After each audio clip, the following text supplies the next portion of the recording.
Conquiste sua nação para Deus, parte 3. Como treinar seus líderes.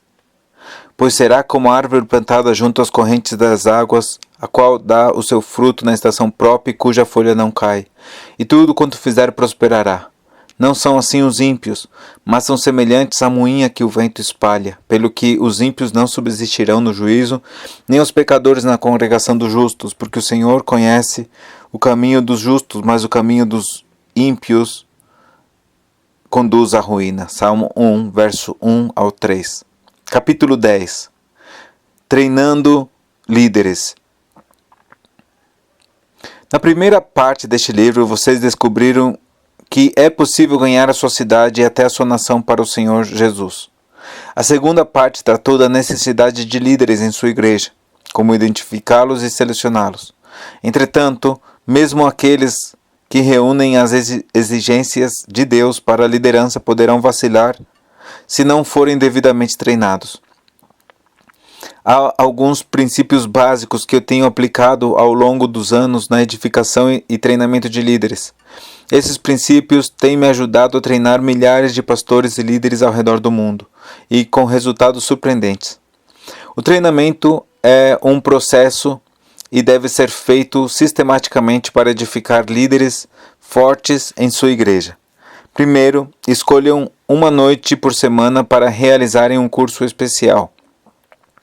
Segundo, dirijam-se àqueles que têm sido fiéis para ajudá-los, mesmo quando não são solicitados. Esses são os indivíduos que já têm se dedicado voluntariamente ao ministério. 1 Coríntios 15:16. Anuncie para essas pessoas que haverá uma aula especial por semana para aqueles que desejam estar no ministério. Finalmente, anunciem para a congregação sobre um curso de liderança especial para aqueles que querem fazer algo grande para Deus. Poderá haver outros bons líderes em potencial entre os que estão na igreja que vocês não identificaram como tendo qualidades de liderança. Esse curso especial de liderança deve durar 10 semanas. Na primeira semana, vocês devem fixar um padrão. Vocês podem falar pelos primeiros 15 ou 20 minutos sobre como fixar um padrão. O que é um padrão?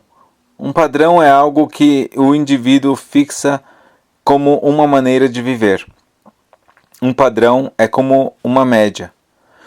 São condições e valores que foram estabelecidos. Vocês não terão líderes fortes sem um padrão forte.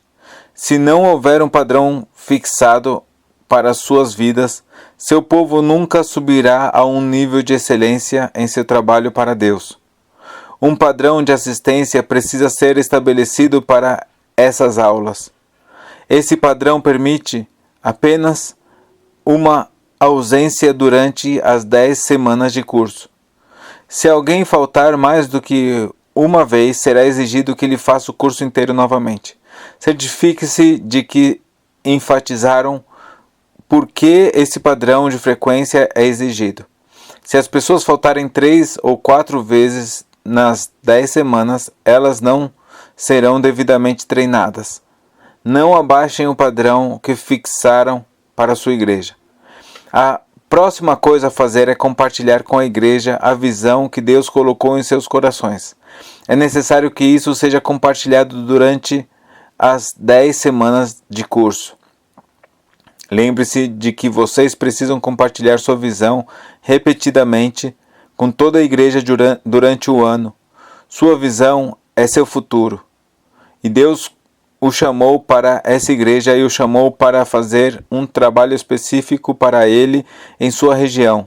Esta visão precisa ser dita ao povo regularmente e em detalhes.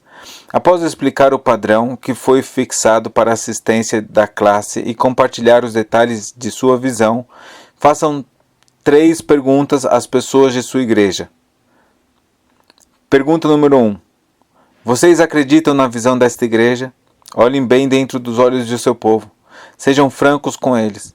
Não como grupo, mas como indivíduos. É imperativo que o povo saiba que vocês têm uma direção para eles e para a igreja. A Bíblia diz que o povo perece se não tiver uma visão. Provérbios 29 e 28. O povo precisa ver que vocês têm um alvo, um propósito, um plano para cada um deles e para a igreja. Pergunta número 2. Vocês creem que esta visão é de Deus?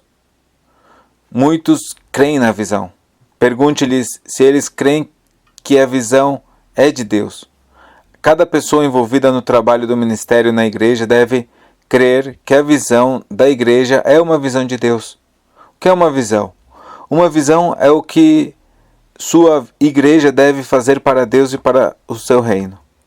É o plano e o propósito de Deus para a sua igreja. A visão vê o final. Ela é o resultado final da igreja.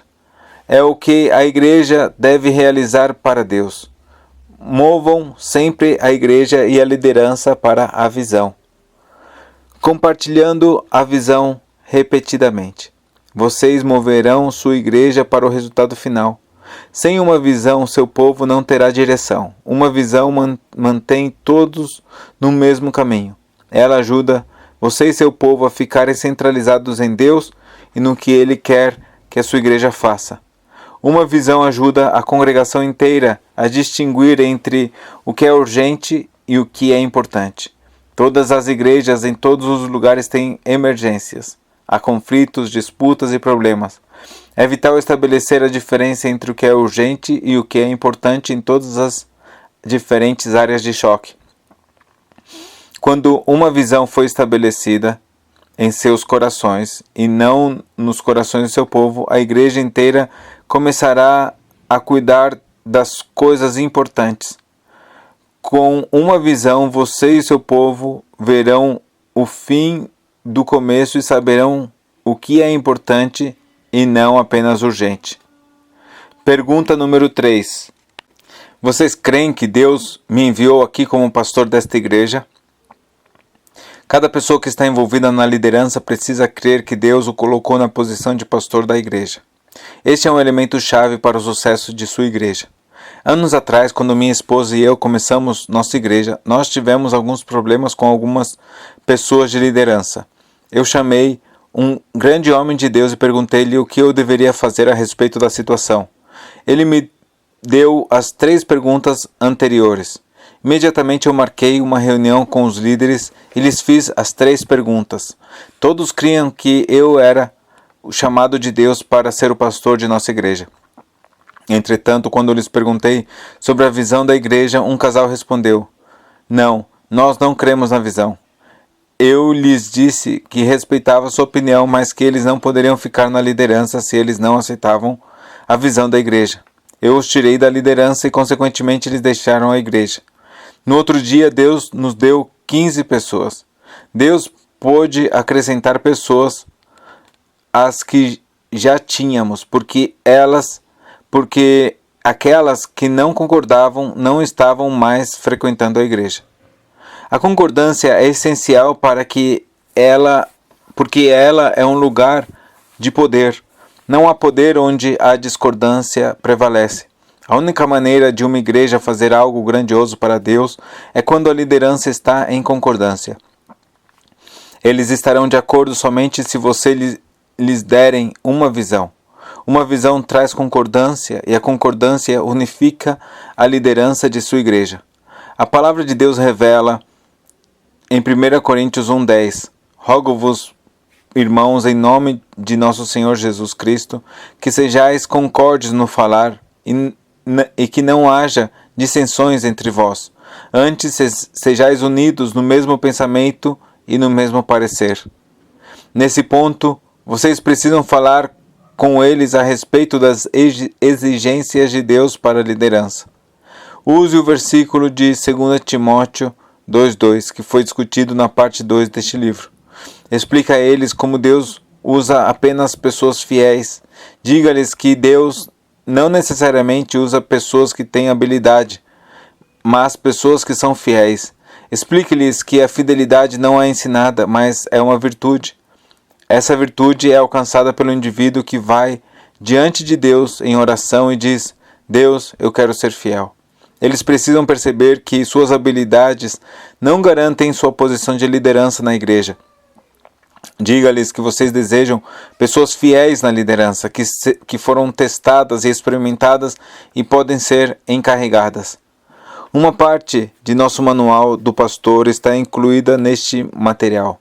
Se vocês estiverem em uma de nossas conferências de pastores, então a informação seguinte do manual de pastor os ajudará a relatar ao seu povo algumas qualificações bíblicas básicas para os pastores e os líderes da igreja. Leiam cuidadosamente 2 Timóteo 2:2 novamente.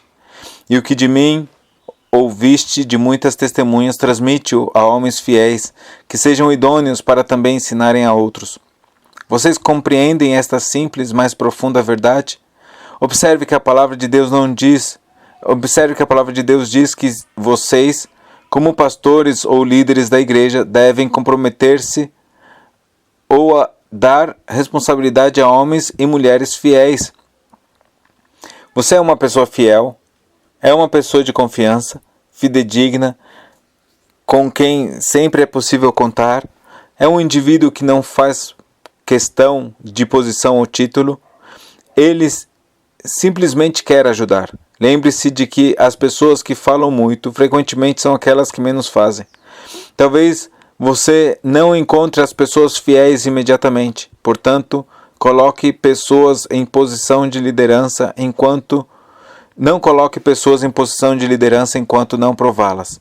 Procure pessoas que, quando você precisa de ajuda, chegam cedo e saem tarde. Procure indivíduos que fazem as coisas pequenas aparentemente insignificantes na igreja, coisas que ninguém mais quer fazer. Procure o fiel. Muitos pastores têm se arrependido de ter colocado pessoas em posição de autoridade simplesmente porque elas eram bem instruídas, tinham dinheiro, posição ou capacidade. Elas pareciam ser uma bênção, mas depois demonstraram ser um espinho na carne do pastor. Você lembra da história de Moisés em Êxodo 17:2? Os filhos de Israel estavam envolvidos em uma batalha contra seus inimigos. Moisés colocou-se em pé no alto de uma montanha para ver a batalha. Ele subiu ao topo da montanha e levantou as mãos para Deus em oração. A Bíblia diz que enquanto suas mãos estavam erguidas em oração, Israel prevalecia. Quando Moisés se cansava e não conseguia manter as mãos erguidas aos céus, Israel retrocedia na batalha. Quando 2 jovens hebreus viram seu líder, Moisés, cansado, eles correram ao alto da montanha e se colocaram ao lado dele. Esses 2 homens mantiveram as mãos de Moisés erguidas até que Israel venceu a batalha. É isso que estou querendo dizer quando me refiro às pessoas fiéis. Elas não criticam nem lhe apontam o dedo, em vez disso o apoiam, levantam suas mãos. As pessoas fiéis é que deverão fazer a obra do ministério, 2 Timóteo 2:2. A capacidade se une à fidelidade na vida de uma pessoa. Não busque capacidade, busque fidelidade. 1 Timóteo 3, do verso 1 ao 13. Vocês encontrarão as qualidades requeridas para o bispo, pastor, diácono, obreiro da igreja. As pessoas fiéis que têm as seguintes qualificações são o fundamento para a escolha de líderes em sua igreja. Qualificações para o pastor. 1º, conduta irrepreensível.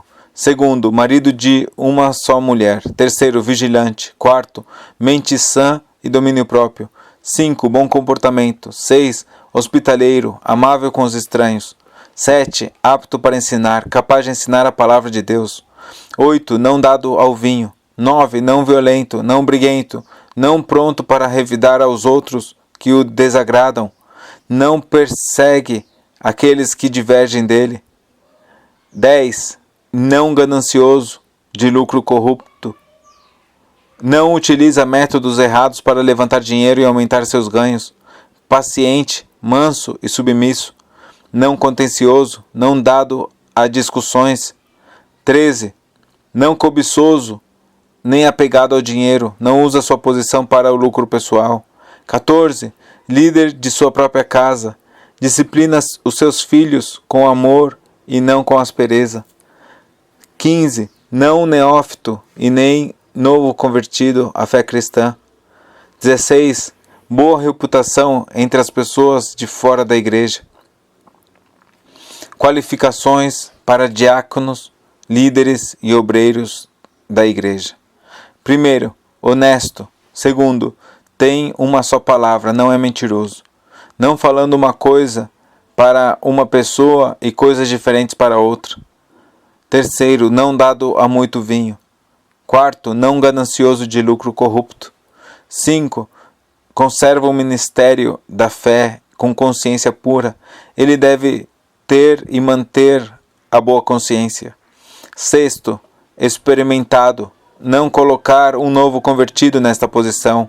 Eles precisam ser provados ou experimentados para ver se são fiéis. 7. Irrepreensível. Deve ser liberto do mal. 8. Sua esposa deve ter as mesmas qualificações. A. Não maldizente. B. Não dada ao vinho. C. Honesta. D. Fiéis em tudo. 9. Esposo de uma só mulher. 10. Líder de sua própria casa em amor. Cuida bem da esposa e dos filhos. Nenhum pastor pode ser bem-sucedido sozinho. Deus deseja que outras pessoas sejam levantadas para ajudar e apoiar os pastores. Um pode perseguir a 1000, mas 2 podem fazer fugir 10.000 inimigos. Deuteronômio 32:30. Os líderes da igreja e os obreiros são importantes. Não se esqueça que os apóstolos escolheram os diáconos com o propósito de que fizessem a obra do ministério. Atos 6, verso 3 ao 7. Isso permitiu que aqueles que foram chamados para pregar o Evangelho tivessem tempo para orar e estudar a palavra de Deus. Você precisa ajudar a cumprir o chamado de Deus sobre sua vida e Ele proverá esta ajuda. Eu aconselho a confiar responsabilidade ao fiel e você e a sua igreja crescerão. Ao final das semanas, prepare uma formatura para todos aqueles que completarem o curso. O que eu quero dizer com formatura? Prepare um momento especial em um culto matinal de domingo para a cerimônia de formatura. Arranje um lugar especial na igreja para as pessoas que vão se formar. Entregue um certificado de formatura para cada pessoa. Se não for possível imprimir os certificados, então escreva uma nota pessoal ou confeccione um certificado de honra pela conclusão do curso. Cuide para escrever uma nota ou fazer um certificado para cada pessoa que completou o curso de 10 semanas. Durante o curso matinal, peça a todos que concluíram as 10 semanas do curso que fiquem em pé. Depois elogie-os e ore por eles. Diante de toda a congregação, estenda suas mãos sobre cada pessoa e abençoa-os. Abençoa com a unção do Espírito Santo. Quando encerrar a cerimônia, diga à congregação: nessas próximas semanas nós vamos começar outra classe de liderança. Eu os convido a participar vivamente desta igreja. Este curso durará 10 semanas, uma noite por semana. Após a formatura, é importante insistir que cada pessoa formada se envolva em uma área do ministério da igreja. Sua igreja será transformada porque todos terão a oportunidade de servir ao Senhor. Ensine cada um a ser um ganhador de almas e encoraje-o a andar por sua vizinhança e pregar o Evangelho de Jesus Cristo. Com um exército de crentes treinados, você edificará uma igreja forte. Será emocionante quando você presenciar que sua igreja continua crescendo em número e seu povo está trabalhando ativamente para Deus. Conquiste sua nação para Deus, capítulo 11. Evangelismo de milagres. Após a conclusão de cada curso de 10 semanas, você terá líderes treinados, prontos para trabalhar na igreja. Pessoas treinadas devem ser produtivas. Porém, pessoas treinadas também podem fazer muito pela própria igreja. Então, como essas pessoas leais e bem treinadas podem ser usadas por Deus? Há um propósito em ter uma liderança forte em sua igreja: evangelizar. A melhor forma de evangelismo é o evangelismo de milagres. Enquanto escrevo este livro, nossa igreja, em Albuquerque, Novo México, Estados Unidos, instituiu o evangelismo de milagres e tem alcançado mais de 70 mil lares em 2 anos e meio. Este evangelismo de milagres é encontrado em Atos 2, versos 46 e 47. E perseverando unânimes todos os dias no templo e partindo pão em casa, comiam com alegria e singeleza de coração, louvando a Deus e caindo na graça de todo o povo. E cada dia acrescentava-lhe o Senhor os que iam sendo salvos. Onde o povo de Deus estava indo? Eles estavam indo de casa em casa, e Deus ia acrescentando novas pessoas à igreja diariamente. Este foi o início da igreja primitiva. Que poderosa mensagem das Escrituras para nós hoje. Os crentes ainda estavam indo de casa em casa 25 anos depois, Atos 20, 20. Estes cristãos da igreja primitiva estavam envolvidos em evangelismo. O evangelismo no Novo Testamento. O evangelismo de milagre no Novo Testamento era o povo indo de casa em casa compartilhando o evangelho de Jesus Cristo. Para podermos alcançar as milhares de pessoas em nossa cidade, temos treinado nossos obreiros para fazer o que chamamos de ataques de Atos. São baseados nos princípios de evangelismo encontrados no livro de Atos. Como os cristãos primitivos, nós temos ido de casa em casa. Com nossos líderes e obreiros, usando esses princípios, estamos atacando lares e o resultado tem sido evangelismo de milagre. Se você for às casas de sua cidade dizer para as pessoas que elas precisam ser salvas, elas não vão ouvi-lo. Essa não é a abordagem vencedora que Jesus nos ensinou nos 4 evangelhos. Jesus foi ao encontro das necessidades humanas. Ele foi ao encontro do sofrimento humano. Em nossos ataques de Atos, quando vamos de casa em casa, não cumprimentamos as pessoas dizendo: nós viemos lhes falar sobre o Senhor. Esta não é a abordagem vencedora. Ao invés disso, perguntamos à pessoa que atende à porta: alguém tem alguma necessidade em sua casa? Alguém está precisando de nossas orações? Nós somos cristãos e estamos visitando as casas de nosso bairro para ver se há necessidade nos lares. Muitas vezes a resposta das pessoas é: não, nós não estamos precisando de nada. Então lhes perguntamos: não há ninguém precisando de cura? Há alguém doente em casa? Talvez alguém precisando de um emprego ou de dinheiro? Se houver,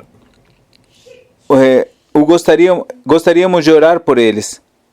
E continuamos a perguntar de uma maneira positiva, mas carinhosa. Na maioria das vezes, as pessoas sabem de alguma necessidade em sua família. Então, oramos para que o Senhor Jesus atenda a necessidade. Se alguém na casa estiver doente, impomos as mãos sobre eles em nome de Jesus. Milagres acontecem. As necessidades não satisfeitas, os corpos doentes são curados e o poder de Deus é manifestado na vida das pessoas. Então elas querem saber em que igreja nós vamos. Esta é a nossa oportunidade de lhes falar sobre a igreja que acredita no único Deus vivo e verdadeiro. Praticamos os ataques de Atos várias vezes por ano. Como resultado, nossa igreja duplicou, triplicou e quadriplicou. Sua igreja também será multiplicada quando você e seu povo se envolverem em evangelismo de milagres. Compartilhamos esse conceito de evangelismo em uma região da África e em 2 semanas a igreja dobrou o número de crentes. Temos visto a mesma coisa acontecer em todo o mundo e com resultados fantásticos. Você recebeu autoridade em nome de Jesus. Ensine os líderes sobre o poder desse nome. Ensine-os que o nome de Jesus está acima de todo nome, como está escrito em Filipenses 2, verso 9 ao 11. Pelo que também Deus o exaltou soberanamente. Ele deu o nome que é sobre todo nome, para que ao nome de Jesus se dobre todo o joelho, dos que estão nos céus e na terra e debaixo da terra, e toda língua confesse que Jesus Cristo é o Senhor, para a glória de Deus Pai.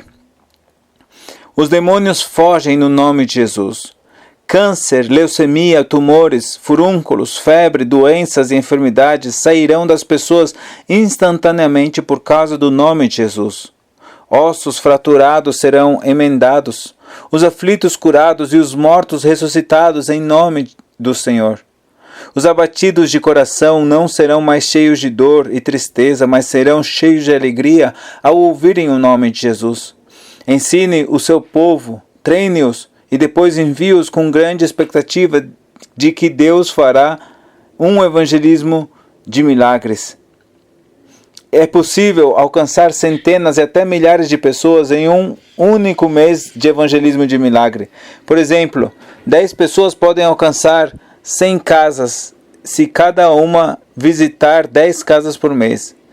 Se há uma média de 6 pessoas em cada família, sua igreja pode evangelizar 600 pessoas por mês com apenas 10 obreiros. Isto é evangelismo de milagres. Sua igreja crescerá com resultados incríveis. Almas serão salvas, os doentes serão sarados, os leprosos serão purificados, os cânceres e a leucemia desaparecerão, os mortos serão ressuscitados, os abatidos restaurados. Muitas pessoas em sua cidade virão e perguntarão: de que igreja vocês são? Eles vão querer conhecer Jesus. Dezenas, centenas e milhares serão salvos, seu culto serão cheios de pessoas novas. Certifique-se de que cada obreiro que participa de evangelismo, de milagre, compreende e crê na visão da igreja. Desafie todos os líderes e obreiros de sua igreja a acompanhar cada novo convertido. Os novos convertidos são da responsabilidade deles. Cada novo cristão precisa ser encorajado a fazer 3 coisas. Primeiro, gastar tempo com a leitura e o estudo da Palavra de Deus. Segundo, participar de uma igreja particularmente. Terceiro, desenvolver novas amizades dentro da igreja. Os crentes recentemente nascidos de novo não vão permanecer animados e entusiasmados com sua conversão se não se envolverem com essas atividades principais. Nem o evangelismo de milagres pode sobreviver sem um meio de assegurar que todos os novos convertidos leiam e estudem a Bíblia. Participem da igreja regularmente e desenvolvam novos amigos cristãos. Ao usar os ataques de Atos, você verá o evangelismo de milagre acontecer em sua comunidade. Muitos conhecerão a Jesus como seu Senhor. Como você pode ajudar esses novos crentes a gastar tempo com a palavra de Deus, a participar de uma igreja regularmente e a fazer amigos cristãos em sua igreja? Em nossa igreja temos desenvolvido um modo para que estas 3 áreas vitais se tornem parte da vida de cada novo convertido. Formamos vários grupos por toda a cidade chamados Comunidade de Famílias. Estes grupos se reúnem nas casas das pessoas todas as tardes de domingo. Os seguintes pontos mostram como iniciar essas comunidades que devem ajudá-lo a fazer e o que fazer nos grupos. Primeiro, encontre pessoas em sua igreja que estejam dispostas a abrir seus lares para serem usados para alcançar seu bairro para Jesus. Segundo, em cada um desses lares realize um estudo bíblico uma vez por semana. Terceiro, reúna os obreiros mais fiéis, dignos de confiança e bem instruídos e coloque-os como líderes destes estudos bíblicos. Prepare uma lição simples baseado no sermão de domingo de manhã que possa ser utilizado como a lição para o grupo de estudo bíblico. Os ataques de Atos e os grupos de estudos bíblicos nos lares são baseados em princípios bíblicos saudáveis.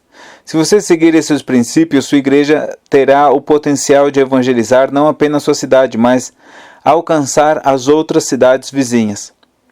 Em oração, considere utilizar os princípios bíblicos expostos neste livro. Ao aplicá-los, você e seu povo participarão de milagres, salvação de almas e a revelação do poder de Deus. Tudo isso acontece onde há evangelismo de milagres. Conquiste sua nação para Deus, capítulo 12. Ensinando sobre oração e sua importância. O poder da oração e a sua importância deve ser amplamente ensinado a cada líder e a cada obreiro de sua igreja. A oração é essencial nas vidas de todos os crentes. A oração é o que sustenta o evangelismo de milagres. Os ataques de Atos e os grupos de estudo bíblico nos lares prosperarão quando você e seu povo gastarem tempo diante de Deus em oração. A oração é uma arma poderosa, ela vai devastar o diabo. A oração destruirá o que o inimigo tem tentado fazer em sua comunidade. A oração abaterá a posição exaltada do diabo em sua área e permitirá que o evangelismo flua livremente. Paulo nos diz que o adversário trabalha contra nós, em Efésios 6, verso 10 ao 12. Finalmente fortalecei-vos no Senhor e na força do seu poder. Revesti-vos de toda a armadura de Deus para poderdes permanecer firmes contra as ciladas do diabo. Pois não é contra carne e sangue que temos que lutar, mas sim contra os principados, contra as potestades, contra os príncipes deste mundo, destas trevas, contra as hostes espirituais da iniquidade nas regiões celestes. No versículo 12, Paulo lista diferentes categorias de graus de espíritos de demônios. Observe que ele disse que lutamos ou estamos em conflito com eles. Lutar ou estar em conflito significa agir contra algo ou alguém. Paulo diz que estamos em conflito com principados, potestades, príncipes das trevas deste mundo e iniquidade espiritual nos lugares celestiais. Estas forças das trevas têm invadido os céus e os ares de nossa comunidade. A maneira de você e sua igreja conquistar estas forças malignas é lançar um ataque contra elas através de um campo de oração. Deus nos tem dado seu Espírito Santo. Através da autoridade do Espírito Santo você pode orar com eficiência. Tiago 5,16. A palavra de Deus lhe diz para orar com entendimento e com espírito. 1 Coríntios 14, 15.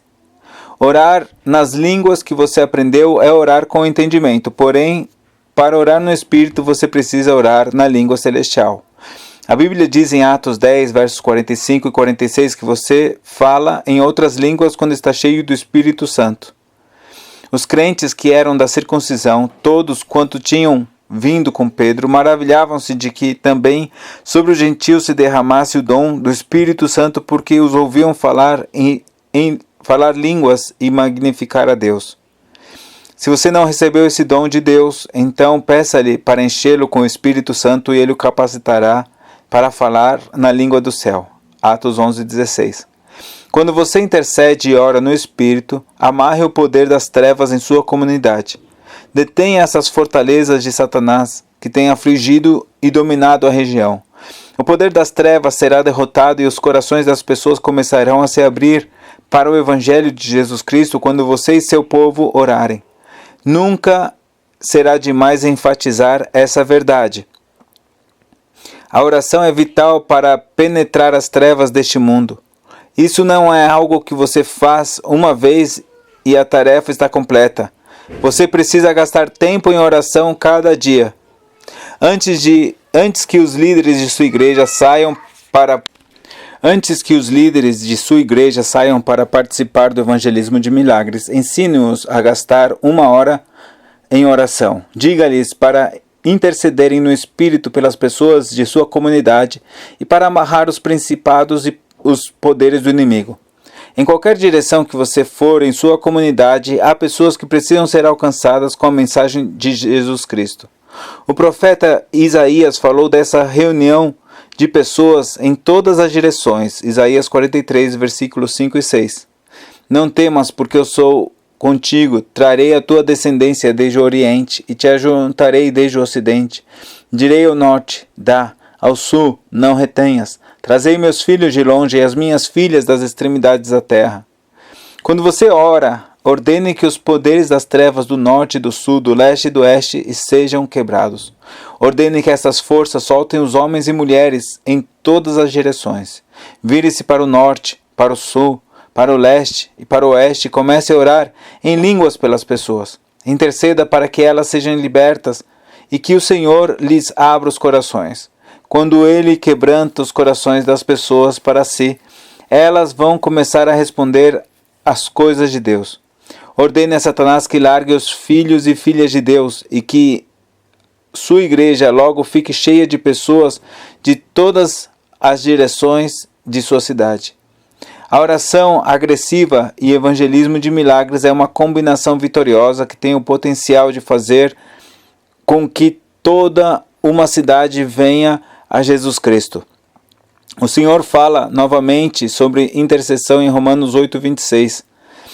Do mesmo modo, também o Espírito nos ajuda na nossa fraqueza, porque não sabemos o que havemos de pedir como convém, mas o mesmo Espírito intercede por nós com gemidos inexprimíveis.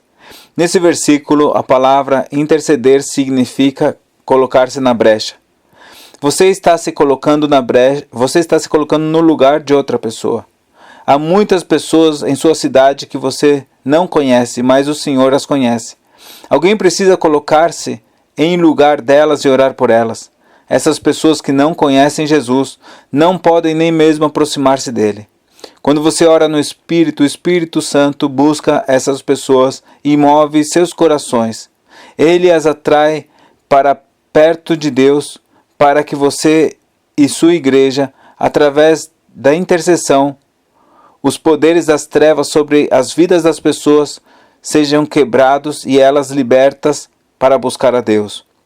Enquanto você está orando por outras pessoas e pelas necessidades delas, você estará experimentando algo em sua própria vida.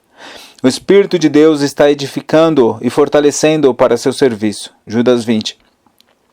Tire tempo diante de Deus em oração. Fique diante dele em favor de outros.